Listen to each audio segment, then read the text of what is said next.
Alors Orange en Rhône-Alpes-Auvergne, hein, ce sont 10 000 salariés, c'est avant tout des femmes et des hommes, hein, c'est réparti sur l'ensemble du territoire, et c'est des millions de clients. Et puis derrière ça, une infrastructure extrêmement capillaire de réseaux classiques, mobiles, et maintenant de plus en plus de réseaux fibres pour desservir ces clients.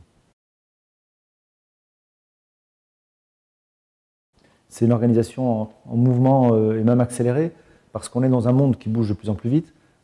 On est dans un monde dans lequel le digital prend une part de plus en plus forte. On vit une vraie révolution dans ce domaine. Et forcément, étant acteur et d'autre part offrant des services digitaux à nos clients, on est interpellé, on est amené à modifier très fortement nos modes de fonctionnement, notre organisation du travail.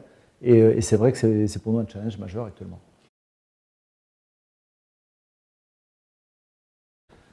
On l'a fait justement en ne raisonnant pas organisation, mais en raisonnant client et en regardant ce qui se passe à l'extérieur, plutôt en prenant la place du client quand il nous regarde.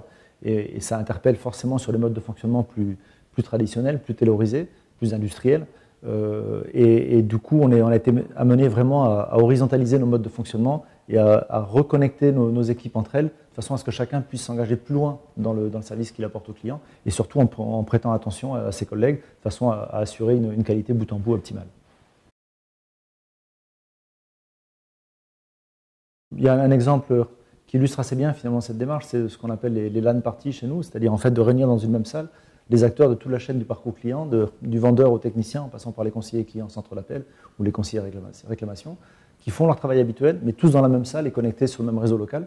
Et du coup, chacun réalise l'impact de ses actions sur son collègue. Et en fait, on recrée une proximité autour du client, qui est au milieu de la salle. Et du coup, chacun, encore une fois, prend conscience de ses actes et surtout débroussaille des façons de travailler qu'ensuite on utilise. Parce qu'en fait, ceux qui savent sont nos équipes, ce n'est pas nous dans les bureaux de direction. Donc très clairement, en partant de cette expérience terrain, on arrive au-delà de la prise de conscience à inventer des modes de fonctionnement différents, à simplifier très souvent des processus un peu traditionnels en les pensant différemment. Pour moi, la RSE, elle est vraiment intégrée dans une entreprise qui a une vieille histoire de service public quand même si c'est une entreprise privée.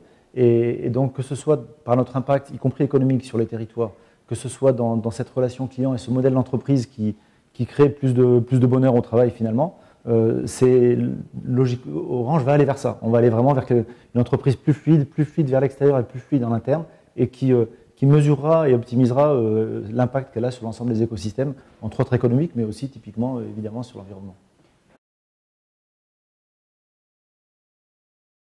Je ne sais pas si elle est dépassée, je pense que c'est important d'avoir quand même un cap, mais c'est vrai que de fait, dans le cas d'Orange, c'est intégré dans la vision de l'entreprise. Quand on dit qu'on est acteur d'une révolution digitale positive et humaine, finalement, c'est ni plus ni moins qu'une ambition de RSE qui oriente toutes les actions de l'entreprise.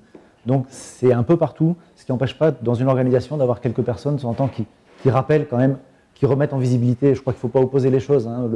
C'est important aussi d'avoir des gardiens de ce cap, qui logiquement sont chacun des acteurs de l'entreprise, mais enfin parfois avoir un peu de spécialisation, mais surtout pas un isolement dans l'organisation. C'est ça le point de vigilance pour moi, c'est que chacun s'en sente porteur.